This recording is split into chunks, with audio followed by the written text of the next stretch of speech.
Hi ನಮಸ್ಕಾರ friends, ಇವತ್ತು ನಮ್ಮ ಊರಿನಲ್ಲಿ GPL ಕ್ರಿಕೆಟ್ ಟೂರ್ನಿ ಭರ್ಜರಿಯಾಗಿ ಆರಂಭವಾಯಿತು. ಎರಡನೇ ಪಂದ್ಯದಲ್ಲಿ ಗಲಗ್ ರಾಕರ್ಸ್ ವರ್ಸಸ್ ಡಿ ಸ್ಟಾರ್ ಗಲಗ್ ತಂಡಗಳು ಮುಖಾಮುಖಿಯಾದವು. ಈ ಪಂದ್ಯದಲ್ಲಿ ನನಗೆ ಟಾಸ್ ಮಾಡುವ ಅವಕಾಶ ಸಿಕ್ಕಿದ್ದು ತುಂಬ ಖುಷಿ ನೀಡಿತು. ಇಬ್ಬರು ಕ್ಯಾಪ್ಟನ್ಗಳ ಜೊತೆ ಸೇರಿ ಟಾಸ್ ಮಾಡಿದೆ.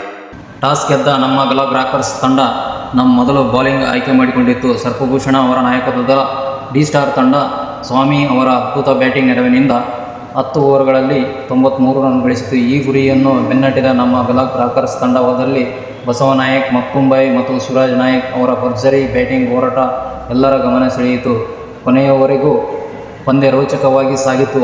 ಆದರೆ ಅದೃಷ್ಟ ಕೈಕೊಟ್ಟ ಕಾರಣ ನಮ್ಮ ಗಲಗ್ ರಾಕರ್ಸ್ ತಂಡ 87 ರನ್ಗಳಿಗೆ ಸರ್ವಪತನ ಕಂಡು ಸೋಲನ್ನು ಅನುಭವಿಸಿತು. ಗೆಲುವು ಸೋಲು ಆಟದ ಒಂದು ಭಾಗ, ಆದರೆ ನಮ್ಮ ತಂಡದ ಹೋರಾಟ ಮಾತ್ರ ನಿಜಕ್ಕೂ ಅದ್ಭುತವಾಗಿತ್ತು.